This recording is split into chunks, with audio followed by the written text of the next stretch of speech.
Madhav, good to be with you. You've had a wonderful career, made a lot of advances for the field and your field. But so tell me, how did you first get introduced to echo? Yeah, I was a trainee back in India. This was around 94, 95. I had finished my my residency, my initial part of my residency, and then I had joined a cardiac-only hospital. And there was a wonderful mentor of mine at that time, Dr. Manisha Mishra, who showed me how to use a biplane, and at that time we had just introduced multiplane TEE in the operating room, and it was truly just fascinating. And she guided me for the first time to do a study on the right ventricular pressures, and it was just fascinating, and I kind of got stuck into it from that point onward. So it's been the last almost 30 years with TEE. And the progression of your career, tell me, so others may not know that are watching this, how did you end up at Duke as a cardiovascular anesthesiologist? Yeah, so part of that introduction to TEE, it was just fascinating to me to be in cardiac anesthesia, and it was something that I felt that I could do for the rest of my life, and it was really something that fascinated me a great deal, and I realized I had a passion for. That brought me to Belgium for an overseas scholarship for 6 months, and then I went to Belfast in Northern Ireland, joined the NHS as a trainee for a couple of years, did my fellowship there. And then someone there suggested that I was really doing a lot of work in echo, and I needed to go to Duke because that was where the academic sort of progression in my career looked like it was headed. And so they suggested I go to Duke, and I wasn't interested at first, and then I sent my CV in, and then I started reading up a lot about the history of TE and echo, and a lot of it came from UCSF, Duke, and some of these pioneers, Cleveland Clinic, and so it intrigued me and fascinated me a little more, and then I decided to come down to Duke at that point, and that was in 2000, so it's been 23 years as a cardiac anesthesiologist at Duke. That's incredible, that's incredible. So you've seen and technologic developments or developments of the technology, what are some of the things that stand out, and how were you involved in those? Yeah, in terms of seeing the technology develop, of course, from biplane, multiplane, we saw that sort of progression, and then the issue that sort of occurs to me every time I think about advancements in TEE, that they tend to mirror the data that was developed for transthoracic echo, and we tend to sort of extrapolate that to TEE. And especially not only that, we tend to extrapolate those findings to the intraoperative environment. So there was a strong need I felt over the years for research and data that was generated in the operating room, where hemodynamics can be volatile, they can be fluctuating, hemodynamics, fluid conditions, open chest, all those kind of things that you don't really see in the echo lab, where the data is primarily generated. So I got interested in developing more and more data and encouraged more people to generate more data from the OR that was more meaningful in terms of cardiac surgical outcomes. And that's where we tended to focus at Duke and do that. The other thing that I thought was quite remarkable was the introduction of 3D TE at that time. Now 3D technology did exist for quite a while, but its incorporation, in the late 2000s into the OR in TE with mitral valve imaging, and it was just revolutionary. I thought it was just phenomenal that now, instead of us trying to talk to the surgeons about, this is the 2D view, this is the that view, the commissural view, we would just show them the valve. And that was sort of more meaningful to them in terms of assessing what the valve looked like, how to plan their surgeries. So I think that was a true game-changing moment in intraoperative echo at that time. Yeah, you're exactly right. It was draconian to see when the first time you see the 3D en face views of the mitral valve.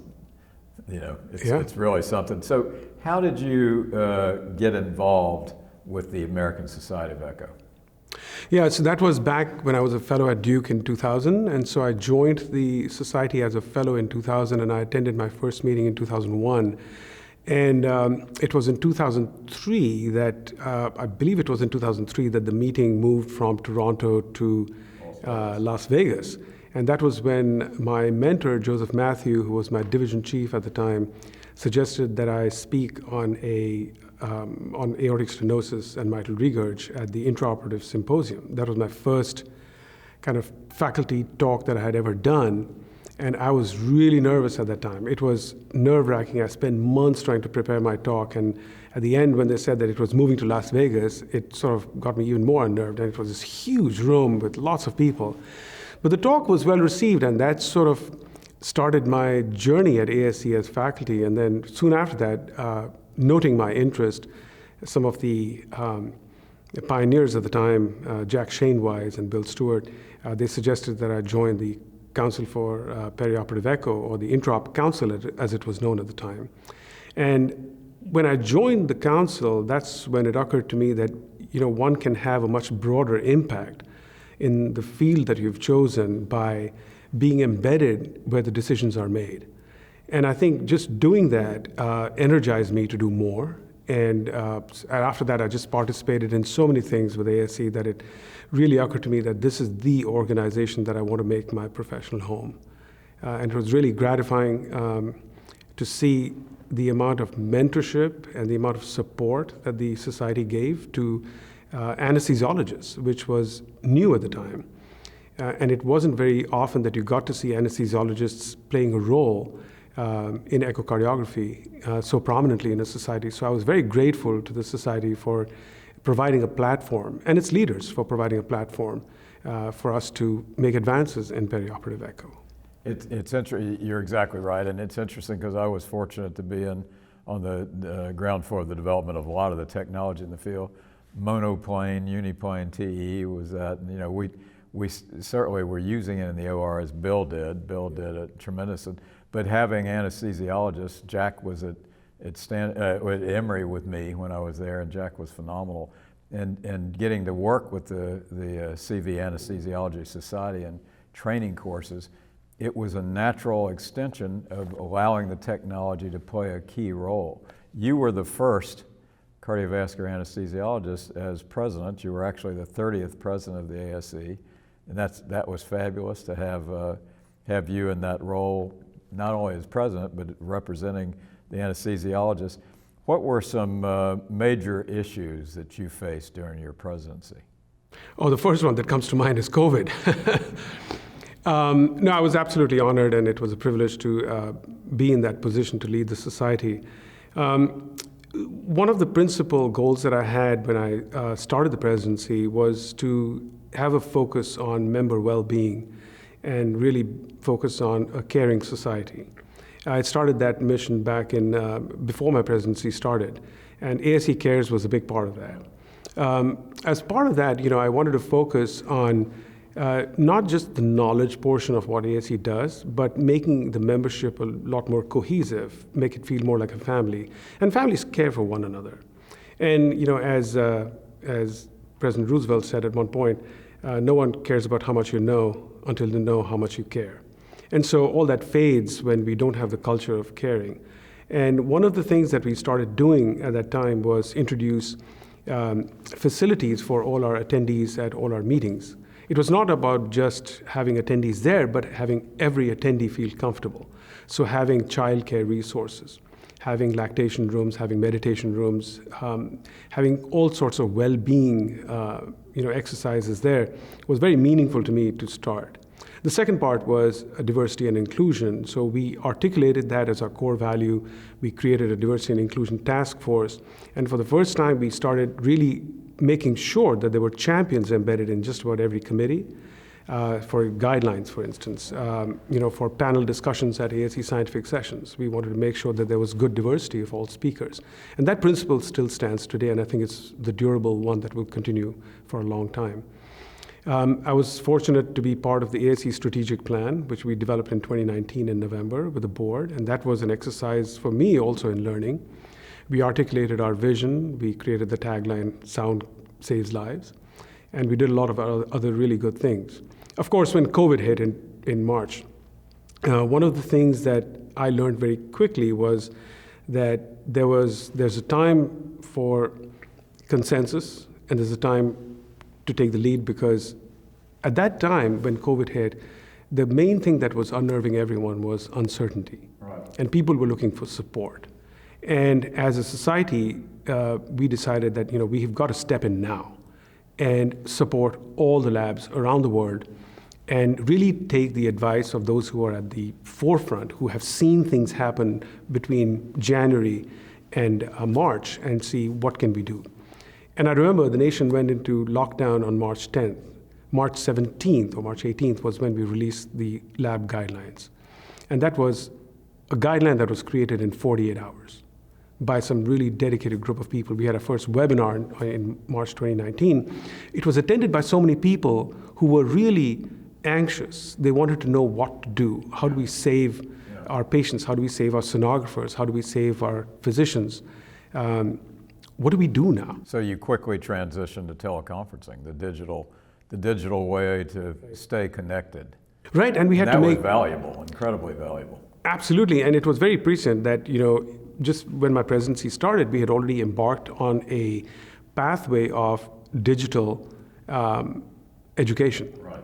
And our first hybrid conference was at SOTA it was Echo SOTA, that was state of the art, where we actually did that in February of 2020. And we had our hybrid meeting that time. And it was incredible that it was just 1 month before we had to pivot to a virtual all the time. Yeah, I mean, you did a lot of remarkable things. I mean, that's time when there were a lot of unknowns, and you had to, as you said, you had to assume leadership and it was tremendous contribution. So you've had a good lengthy career in ultrasound and echo. Put on your futuristic hat right now. Where do you see this field going in the next 5 to 10 years, either as a cardiovascular anesthesiologist or as a member of the American Society of Echo? Where are we going? Yeah, that's a great question. It's a mature specialty and it's a mature technology, but there's always room to grow. The advances that we are seeing now in artificial intelligence and machine learning and deep learning and automation of interpretation, the place that I think where the automation will lead us is the democratization of echo. Now, it's sort of a highly charged kind of word because different people have different interpretations of this. But I think what the automation allows us is more precision and perhaps more and reduced variability in interpretation, which then allows us to put it in the hands of people who may be novices but could help a great deal in improving access to echocardiography, especially for underserved populations, for underserved those who have reduced access to it. So essentially to eliminate health disparities. And eliminating health disparities is a big sort of concept. But I think it will go a long way in improving access if we democratize its use. Even put it in the hands of patients, I can see that in the future happening, where devices get more miniaturized, they get more automated, and patients are able to actually do this at home. And we can reduce the burden of cardiovascular disease that way to a great extent, perhaps even reduce hospitalizations. The virtual wards at home would be one place that we could really see some of this technology taking place. Not just artificial intelligence and echocardiography, but in lots of other cardiovascular monitoring. Imaging is phenomenal. This window into the heart that can even be done at home is great. Putting it in the hands of remote workers who can actually extend this to areas, again, with reduced access. So I think it has global potential, and that's where we probably would see the next sort of advance. In the operating room, I do see it reducing variability and accounting for some of these changes that we see in the operating room, such as with fluctuating hemodynamics and pacing, and you feed all that in, and it's able to interpret it in a much more consistent way than perhaps the human eye can. So I think those kind of automations are going to be very helpful in the operating room as well. That's great insight, and I think you're exactly right. This concept of access and acquisition, interpretation, leading to management is really key. Let me ask you, finally thinking about this, do you think about any noteworthy memories that sort of come to mind about events, people, or experiences that you've had? I know it's a big thing. I'm not talking about your lifetime. I'm not talking when you were a small child, but I'm talking about in the times when you were involved with Echo. So memorable, memories about events, people, or experiences. Yeah, the one thing that really comes to mind, right, that sort of rises to the top, Few things, but one of those was when Pam Douglas came up to me at one of the national meetings at a gala and told me, she says, we talked about diversity at the ASE and diversity in leadership. And she said, diversity really means that every echo enthusiast, every member of the ASE, should be able to lead. And why should an anesthesiologist stop at the council chair level? She said, diversity really means about everyone. And that was very profound at the time. And she said that, you should think about this. You should think about leading this society. And that was many years ago. And then I, said, what do you mean? But I'm an anesthesiologist. And in fact, I made that a lecture topic as well. But, and she said, no, you should really think about it. You've done a lot for the society. You're continuing to do a lot for the society and the council. And, we need people who are engaged with the society and who care about the society. And after that, it was Joe Kislow. And then Neil Weissman talked to me at one point during a board picture. I was on the board of directors as the council representative. And he told me at that point, when the picture of the executive team was being taken, he looked at me and said, you need to be up there. You need to think about this.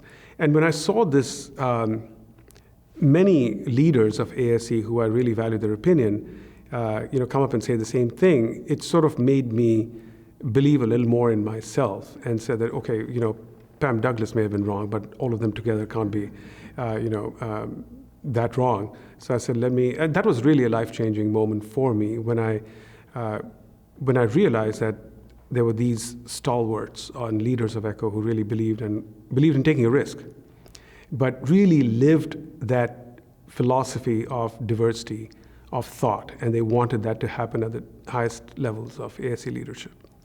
That's great. Finally, what has the American Society of ECHO meant to you professionally, as a cardiac anesthesiologist or as a practitioner of that, and as a leader? What has it meant to you? It's meant the world.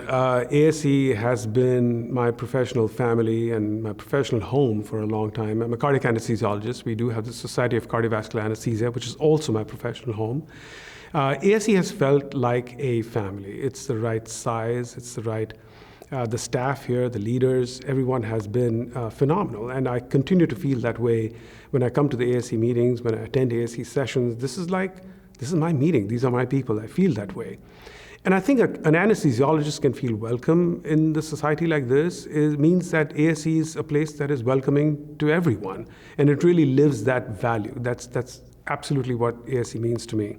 As a leader, it's helped me grow tremendously. The year that I was leading the ASE was a year of immense professional and personal growth. It helped me really grow as a person.